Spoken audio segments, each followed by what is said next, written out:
this is Dr. Meghan Karol. I am a pelvic health physical therapist.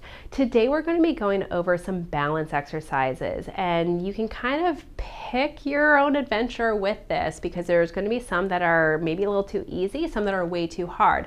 So I always like to make the joke of, it should be challenging yet achievable. This should be Goldilocks and the Three Bears.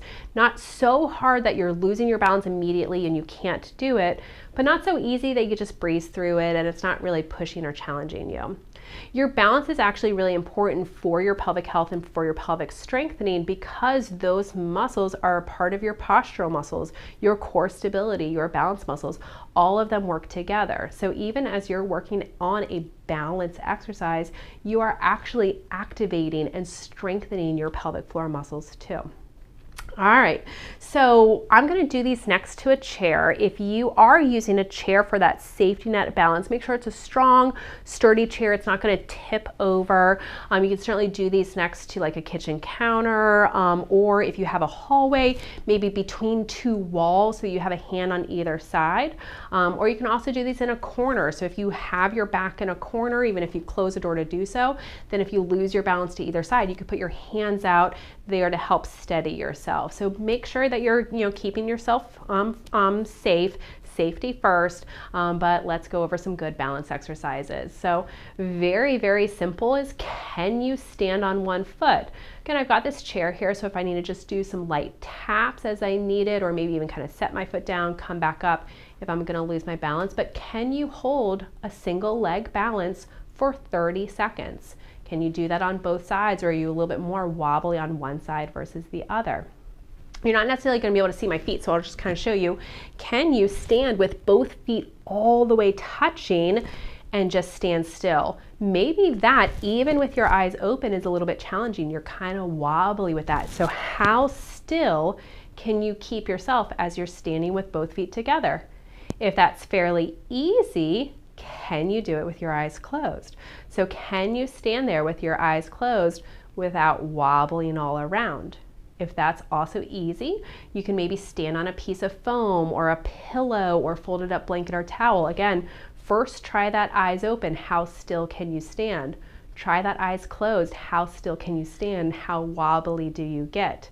You can even stand on a piece of foam or again a pillow or folded up towels.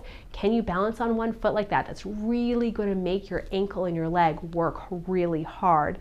So again, depending on kind of how good or not so good your balance is, you can kind of choose which level you want to work on. You can even, again, I'll kind of go back to that feet together. Can you stand still and turn your head side to side? Something so simple can be very challenging. Can you look up and down? For all of those different variations, the eyes closed, the head turns, the head nods, you do that with your feet together, or can you pretend like you're standing on a balance beam with one foot forward, one foot back? Again, eyes open. That might be really challenging. My ankles are working pretty hard to hold myself still. Can I do that with my eyes closed? Now I really feel my ankles wiggling back and forth to hold myself as still as I can. Can I do it with my eyes open? Turning, oop, I almost lost my balance there. Turning your head side to side. Can you do that slowly? Maybe can you do it a little bit more quickly? Go with what's comfortable for your neck range. Again, head up and down. Now, if you find yourself somewhere in between, feet together is too easy, balance beam is too hard, you can even do your feet side to side. So maybe kind of having your heel next to your big toe and making sure you do that on switching which foot is forward and back. Another really good exercise that I love is I'm going to imagine I'm standing on a clock and I'm going to reach my foot forward to the 12 o'clock position. I'm going to kind of split my diagonals for that 1 and 2 o'clock position, straight out to the side to my 3 o'clock. Again, split my diagonals. I'm going to go to that 4, 5, straight back. How far can I go back for my 6?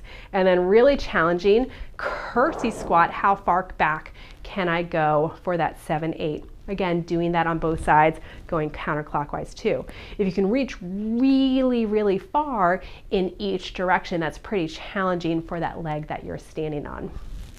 You can also practice picking a cone up and down from the ground, or maybe a cup or a bowl, bending down, picking it up, bending down, picking it up, maybe even balancing on one foot as you do that, picking that up from the ground, not holding on to anything, picking that up, putting it back down.